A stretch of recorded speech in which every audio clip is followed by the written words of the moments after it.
Cancer.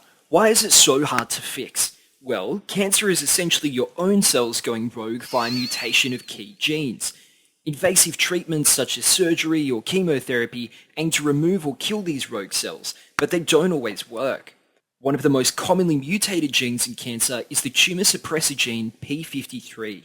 When it's not functioning correctly, it allows cancer tumors to grow and spread. But Gendicine, an innovative gene therapy reintroducing p53, radically changed the landscape of cancer treatments. But how does it work? Normally, genes in a cell contain instructions that tell it when to grow, how to work, when to divide, and when to die.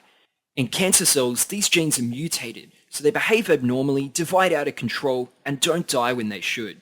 There are many different genes that can be mutated that cause cancer, but not every cancer contains the same mutations, meaning not all treatments work for all cancers. Surgical treatments aim to remove these cells from the body before they can proliferate further, whereas chemotherapies and radiation therapies aim to damage cancer cells to inhibit cell division and induce cell death. But these treatments don't always work, and many cancers can be resistant to treatments like chemotherapy. Cancer cells can proliferate uncontrollably without being killed off, but one of the key genes that stops this is p53. First discovered in 1979, it has since been revealed to be a transcription factor, regulating other genes that suppress cell proliferation. It induces cell cycle arrest and apoptosis, a series of molecular events that lead to cell death. But p53, known as the guardian of the genome, is mutated in over half of all cancers. Normally, p53 is constantly degraded by MDM2, but when cellular stress occurs, such as DNA damage, this ligase stops working and allows p53 to perform. If DNA damage is irreparable, like when chemo and radiotherapies are used, then p53 will activate the transcription of PUMA. PUMA then binds to other pro-apoptotic proteins localized to the mitochondria. This causes mitochondrial dysfunction, leading to cell death. But many advanced cancers become resistant to chemo and radiotherapies because p53 is mutated and not functional.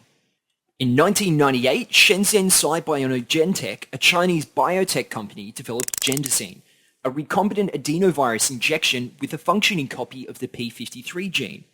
The adenovirus vector enters the nucleus and disassembles, releasing its DNA, which then floats around being transcribed and translated.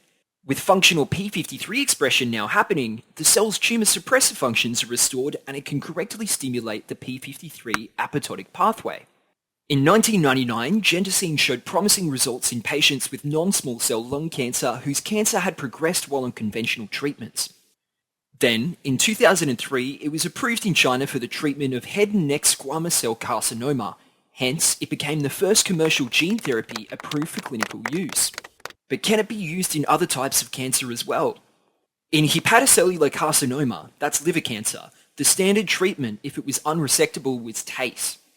TACE is a treatment where chemotherapy drugs are injected into arteries that supply blood to the cancer tumors, but TACE was often unsuccessful.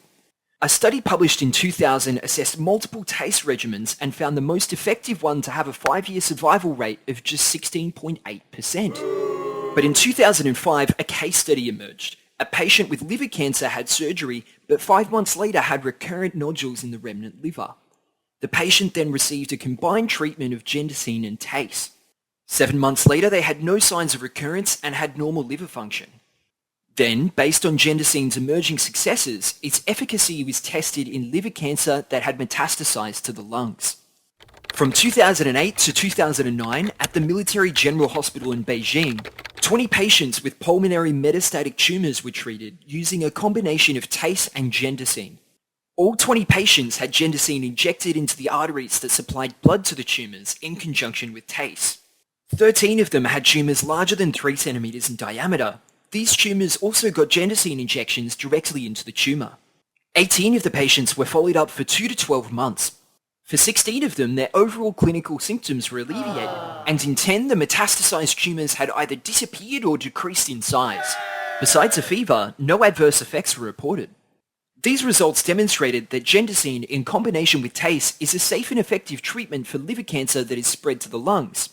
But further to that, it added to growing evidence that gene therapy can provide an alternative path forward for patients with advanced stage tumors, most of which become resistant to chemo and radiotherapies. Remember that chemo and radiotherapies work by damaging the cells in order to trigger apoptosis. But when cancers become resistant, it would seem they are no longer able to trigger the apoptotic pathways. By restoring the function of genes like p53 in these cells, it allows cells to correctly undergo apoptosis when chemo and radiotherapies are used. There is now also evidence that tumor adenovirus treatments are even more effective at inducing apoptosis, essentially skipping past p53. But the fact remains that Gendicine was a breakthrough in cancer research, deepened our understanding of the molecular forces at play, and proved that gene therapy is a viable treatment in the fight against cancer.